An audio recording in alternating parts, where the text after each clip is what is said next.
ಈಗ ಹಿಂದೆ ನಮ್ಮ ಕೆ ಎದಲ್ಲೂ ಕೂಡ ಈ ಪಾರದರ್ಶಕತೆ ತರಬೇಕು ಅನ್ನೋ ಕಾರಣಕ್ಕೆ ಸಿ ಟಿ ವಿದ್ಯಾರ್ಥಿಗಳಿಗೆ ಪರೀಕ್ಷೆ ಮುಗಿದ ತಕ್ಷಣ ಅವರು ಒ ಎಮ್ ಆರನ್ನು ಅಪ್ಲೋಡ್ ಮಾಡಿದ್ರಿ. ಈ ಬಾರಿ ಅಂಥ ಪ್ರಯತ್ನ ಕೈ ಹಾಕ್ತಿದ್ದಾರೆ? ಹೌದು, ಈ ಬಾರಿ ಸಹ ನಮ್ಮದು ಈ ಪಾರದರ್ಶಕತೆಗೆ ನಾವು ಹೆಸರು ಅಂದರೆ ನಮಗೆ ಸ್ವಲ್ಪ ವಿದ್ಯಾರ್ಥಿಗಳು ನಮ್ಮನ್ನು ನಂಬ್ತಿರೋದೇ ಅದಕ್ಕೋಸ್ಕರ. ಪರೀಕ್ಷೆ ನಂತರ ಅಂತ ಒಂದು ಫಿಫ್ತ್ ಸರ್ಕಲ್ಲು ವಿದ್ಯಾರ್ಥಿಗಳಿಗೆ ಮಾಡಲೇಬೇಕು, ನೀವು ಖಾಲಿ ಬಿಡೋ ಅಂಥದ್ದೇ ಇಲ್ಲ. ಖಾಲಿ ಬಿಟ್ಟು ಕೆಲವರು ನಿಮಗೆ ಬಂದು ಹೇಳ್ತಾರೆ ನಮ್ಮ ಅಣ್ಣಂದಿರಿದ್ದಾರೆ ಅಲ್ಲಿ ತುಂಬಿಸ್ಕೊಳ್ತಾರೆ. ನೋ, ನೀವು ತುಂಬಲೇಬೇಕು. ತುಂಬಲಿಲ್ಲ ಅಂದರೆ ಅದಕ್ಕೆ ಸಹ ನೆಗೆಟಿವ್ ವ್ಯಾಲ್ಯೂಯೇಷನ್ನು.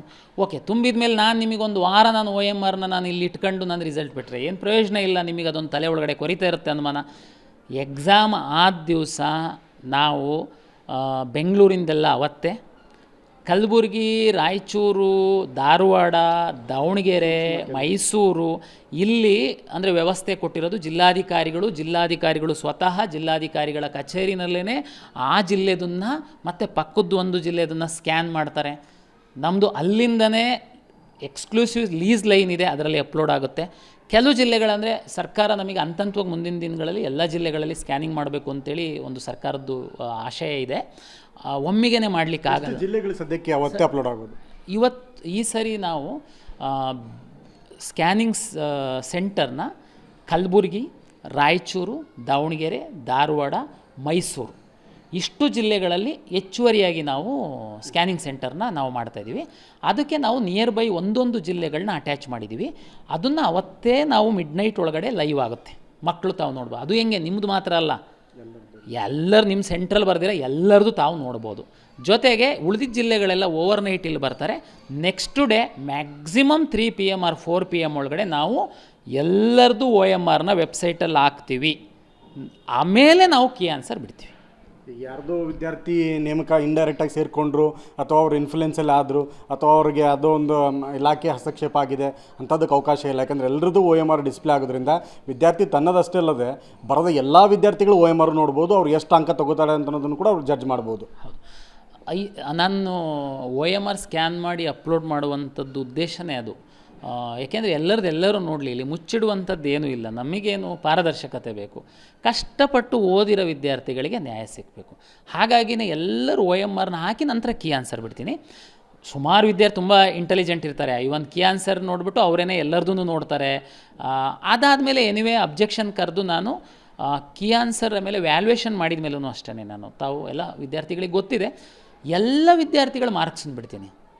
ನಾವು ಹಿಂದೆಲ್ಲ ಏನಾಗ್ತಿತ್ತು, ಆ ವಿದ್ಯಾರ್ಥಿ application number hockey date of birth ಹಾಕಿದರೆ ಆ ವಿದ್ಯಾರ್ಥಿ ಮಾತ್ರ ರಿಸಲ್ಟ್ ಗೊತ್ತಾಗ್ತಿತ್ತು, ಪಕ್ಕದವ್ನ ಫ್ರೆಂಡ್ಸ್ ಎಷ್ಟೊಂದು ಗೊತ್ತಾಗ್ತಾ ಇರಲಿಲ್ಲ. ಈಗ ಹಂಗಿಲ್ಲ, ಎಲ್ಲ ವಿದ್ಯಾರ್ಥಿಗಳನ್ನ ರಿಸಲ್ಟನ್ನು ನಾವು ಬಿಡ್ತೀವಿ. ನಂದು ವಿದ್ಯಾರ್ಥಿಗಳಲ್ಲಿ ಇಷ್ಟೇ ವಿನಂತಿ, ತಮ್ಮ ಸಹಕಾರ ಬೇಕು. ಸಣ್ಣದಕ್ಕೆ ಸಹ ಈಗ ಉದಾಹರಣೆಗೆ ನಾವು ಹಾಲ್ ಟಿಕೆಟ್ ರಿಲೀಸ್ ಮಾಡಿದ್ವಿ. ನಿಮ್ಮ ಕೆಲವು ವಿದ್ಯಾರ್ಥಿಗಳು ಇಂಟೆನ್ಷನಲಿ ಆಧಾರ್ ನಂಬರ್, ತಂದೆದೊಂದು ಆಧಾರ್ ನಂಬರು, ಅವ್ರದ್ದೊಂದು ಆಧಾರ್ ನಂಬರ್ ಹಾಕೋದು, ರಿಜಿಸ್ಟ್ರು ಮಾಡೋದು, ಆಮೇಲೆ ಹೆಸರು ಸೇಮ್ ಟೈಪ್ ಮಾಡೋದು. ಓಕೆ, ಇದು ಎಲ್ಲ ನಮಗೆ ಬ್ಯಾಕ್ ಎಂಡಲ್ಲಿ ಗೊತ್ತಾಗ್ತಾ ಇರುತ್ತೆ. ಅದಕ್ಕೆ ನಾವು ಹೆಸರೆಲ್ಲ ಸೇಮ್ ಇದ್ದಾಗ ನೋಡಿ, ಸಾಫ್ಟ್ವೇರಿಗೆ ಗೊತ್ತಾಗಲ್ಲ. ಆಧಾರ್ ನಂಬರ್ ಇದ್ದಾಗ ಆಧಾರ್ ನಂಬರ್ ಬೇರೆ ಇದೆ, ಒಂದು ಹೆಸರು ಅಕಸ್ಮಾತು ಸೇಮ್ ಇತ್ತು ಅಂತಂದರೆ ಇದ್ದಿರ್ಬೋದಲ್ವಾ, ಬಟ್ ಆಧಾರ್ ನಂಬರ್ ಬೇರೆ ಇದೆ. ಆಮೇಲೆ ಬೇರೆ ಜಿಲ್ಲೆ ಹಾಕ್ತಿದ್ದಂಗೆ ನೇರ ಸೋಷಿಯಲ್ ಮೀಡಿಯಾಕ್ಕೆ ಹೋಗಿ ನಾನು ತುಂಬ ಸತ್ಯ ಹರಿಶ್ಚಂದ್ರ ಇದ್ದೀನಿ, ನಂದು ಎಲ್ಲ ಪರ್ಫೆಕ್ಟ್ ಇದೆ ನೋಡಿ, ಕೆ ಇ ಅವರು ಇಂಥ ಎಡವಟ್ಟು ಮಾಡಿಬಿಟ್ಟಿದ್ದಾರೆ ಅಂತ ಹಾಕ್ಬಿಡೋದು. ಪಾಪ ನೋಡೋರಿಗೆ ಏನು, ಕೆ ಏನು ಸರಿ ಇಲ್ಲ, ಎಲ್ಲ ಎಡವಟ್ಟು ಇಂಥದ್ದು ಬಂದಂಗೆ ನಮಗೆ ಸಹ ಜವಾಬ್ದಾರಿ ಇದೆ ಅಲ್ಲ. ನಾವು ಬರೀ ಪರೀಕ್ಷೆಯನ್ನು ನಮ್ಮ ಹಿತದೃಷ್ಟಿಯಿಂದ ಮಾಡ್ತಿರೋದಲ್ಲ, ವಿದ್ಯಾರ್ಥಿಗಳ ಹಿತದೃಷ್ಟಿಯಿಂದ. ನಾನು ಪ್ರತಿ ಸಂದರ್ಭದಲ್ಲಿ ಯಾವುದಾದ್ರು ನಿರ್ಧಾರ ಮಾಡುವಾಗ ವಿದ್ಯಾರ್ಥಿ ಸ್ಥಾನದಲ್ಲಿ ನಾನು ನಿಂತು ವಿಚಾರ ಮಾಡುವಂಥದ್ದು. ಆಮೇಲೆ ಹೌದಲ್ಲ, ಹಿಂಗೆ ಆಗಬಾರ್ದಲ್ಲ, ಈ ಜಿಲ್ಲೆನಲ್ಲೊಂದು ಆ ಜಿಲ್ಲೆನಲ್ಲೊಂದು ಹೆಂಗೆ ಅಂತ ತೆಗೆದು ನೋಡಿದರೆ ಆಧಾರ್ ನಂಬರ್ ಬೇರೆ ಹಾಕಿದ್ದಾರೆ. ಯಾಕೆ ಹಾಕಿದ್ರು ಏನು ಬಿಡಿ, ಅದು ನಂತರ ನಾನು ಪೊಲೀಸ್ ಡಿಪಾರ್ಟ್ಮೆಂಟಿಗೆ ಕೊಡ್ತೀನಿ, ಅವರು ಕರೆದು ಏನು ನಿಮಗೆ ರಿಪೇರಿ ಮಾಡಬೇಕು ಅದು ಮಾಡ್ತಾರೆ. ಬಟ್ ಸದ್ಯಕ್ಕೆ ನೀವು ಅದು ಹಾಕ್ತೀನಿ ಸೋಷಿಯಲ್ ಮೀಡಿಯಾಕ್ಕೆ ಹೋಗ್ಬಿಡೋದು, ನೀವು ತೆಗೆದು ನೋಡಿ ನಿಮ್ಮ ಅಪ್ಲಿಕೇಶನಲ್ಲಿ. ಆಮೇಲೆ ಕೆಲವು ರಾಯಚೂರು ಮತ್ತು ನಾನು ಆಗಲೇ ಕೊಪ್ಪಳಲ್ಲಿ ಎಚ್ ಕೆ ನೋಡಿ, ಎಚ್ ಕೆ ಎರಡು ನೋಟಿಫಿಕೇಷನ್ ಬೇರೆ, ಎರಡು ಎಕ್ಸಾಮ್ ಬೇರೆ, ಸೆಲೆಕ್ಷನ್ ಲಿಸ್ಟು ಬೇರೆ. ಒಂದೇ ದಿನ 2 ಎಕ್ಸಾಮ್ ಬರಿಬೇಕಾ? ಹೌದು, ಬರಿಬೇಕು. ಯಾಕೆಂದರೆ ಪಿ ಸಿನಲ್ಲಿ ಒಂದೇ ಎಕ್ಸಾಮ್ ಇದೆ.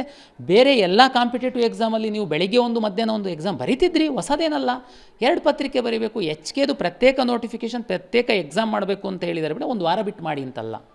ನಮಗೆ ಪ್ರತಿ ಒಂದು ಭಾನುವಾರ ಮಾತ್ರ ಸಿಗುತ್ತೆ, ಬೆಳಿಗ್ಗೆ ಒಂದು ಸಂಜೆ ಒಂದು ಮಾಡ್ತಾಯಿದ್ವಿ.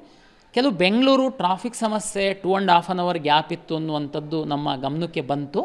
ನಾವು 90% ಆದಷ್ಟು ನಿಯರ್ ಮ್ಯಾಚ್ ಮಾಡಿದ್ವಿ. ಆದರೆ ಕೆಲವೊಮ್ಮೆ ಮಾಡೋದಕ್ಕಾಗಲ್ಲ, ಅದು ಬೇರೆ ಬೇರೆ ಕಾರಣಗಳಿರುತ್ತೆ, ನಾನು ಡಿಸ್ಕ್ಲೋಸ್ ಮಾಡೋದಕ್ಕಾಗಲ್ಲ. ಅಂಥ ಸಂದರ್ಭ ಓಕೆ ಆಯಿತು, ಆದರೂ ವಿದ್ಯಾರ್ಥಿಗಳಿಗೆ ತೊಂದರೆ ಆಗಬಾರ್ದು ಅಂತ ನಾನು HK ಪರೀಕ್ಷೆ ಏನಿತ್ತು ಮಧ್ಯಾಹ್ನ 2:30ಗೆ ಇದ್ದಂಥ ಪರೀಕ್ಷೆನ ನಾನು 4 ಗಂಟೆ 1.5 ಗಂಟೆ ಮುಂದಕ್ಕೆ ಹಾಕಿದ್ದೀನಿ.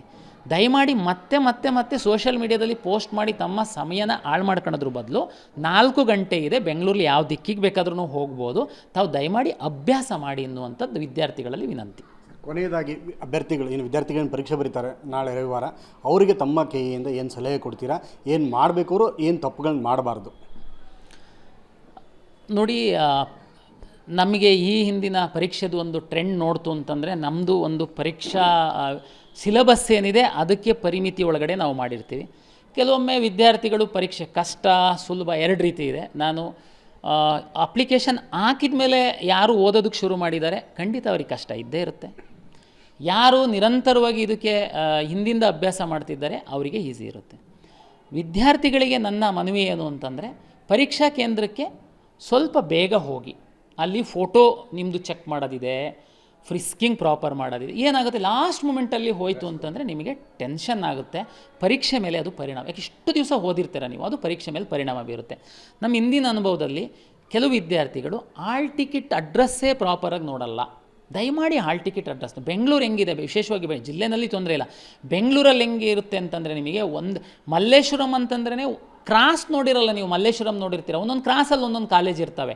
ದಯಮಾಡಿ ಪ್ರಾಪರಾಗಿ ಅಡ್ರೆಸ್ ನೋಡ್ಕೊಳ್ಳಿ, ಸ್ವಲ್ಪ ಗೂಗಲಲ್ಲಿ ಚೆಕ್ ಮಾಡಿ. ಅದಕ್ಕೆ ನಾನು ಹೇಳ್ತಿರೋದು, ನೀವು 2 ಅವರ್ಸ್ ಮೊದಲು ಬನ್ನಿ ಅಂತ ವಿನಂತಿ ಮಾಡಿದ್ದೀನಿ.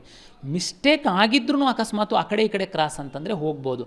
ಲಾಸ್ಟ್ ಮೂಮೆಂಟಲ್ಲಿ ಬಂದು ಗೊಂದಲ ಮಾಡೋದಕ್ಕೆ ಹೋಗಬೇಡಿ. ಮತ್ತು ಮಂಗಳಸೂತ್ರ, ಮೂಗ್ನತ್ತು ನಾವು ಬಿಚ್ಚಿಸಿ ಅಂತ ಹೇಳಿಲ್ಲ ನಮ್ಮ ಡ್ರೆಸ್ ಕೋಡಲ್ಲಿ. ಕಿವಿ ಓಲೆ ದಯಮಾಡಿ ಬಿಚ್ಚು ಬನ್ನಿ. ತಮಗೆ ಗೊತ್ತಿದೆ ಮೆಟಲ್ ಡಿಟೆಕ್ಟರಲ್ಲಿ ನನಗೆ ಸಮಸ್ಯೆ ಆಗುತ್ತೆ, ನೀವು ಕಿವಿ ಒಳಗಡೆ ಹಿಂದಿಟ್ಟಿದ್ದಾರೆ ಕೆಲವರು ನಿಮ್ಮ ಬುದ್ಧಿವಂತರು. ಹಾಗಾಗಿ ಆಮೇಲೆ ಜನಿವಾರ ಶಿವದಾರ KAಯಿಂದ ಬಿಚ್ಚಿಸ್ಬೇಡಿ ಅಂತ ಹೇಳಿದ್ದೀವಿ, ಧಾರ್ಮಿಕ ಸಂಕೇತ.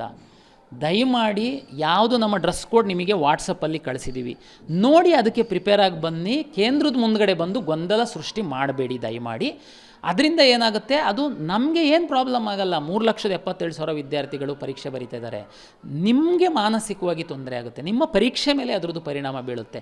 ಹಾಗಾಗಿ ದಯಮಾಡಿ ನಿಮ್ಮ ಇಷ್ಟು ದಿವಸ ಕಷ್ಟಪಟ್ಟು ಓದಿರ್ತೀರ, ನಿಮ್ಮ ಪರೀಕ್ಷೆನ ನಿಮ್ಮ ಪ್ರತಿಷ್ಠೆ ಏನೋ ಒಂದು ಸಣ್ಣ ವಿಚಾರಕ್ಕೆ ಹಾಳು ಮಾಡ್ಕೊಳಕ್ಕೆ ಹೋಗಬೇಡಿ.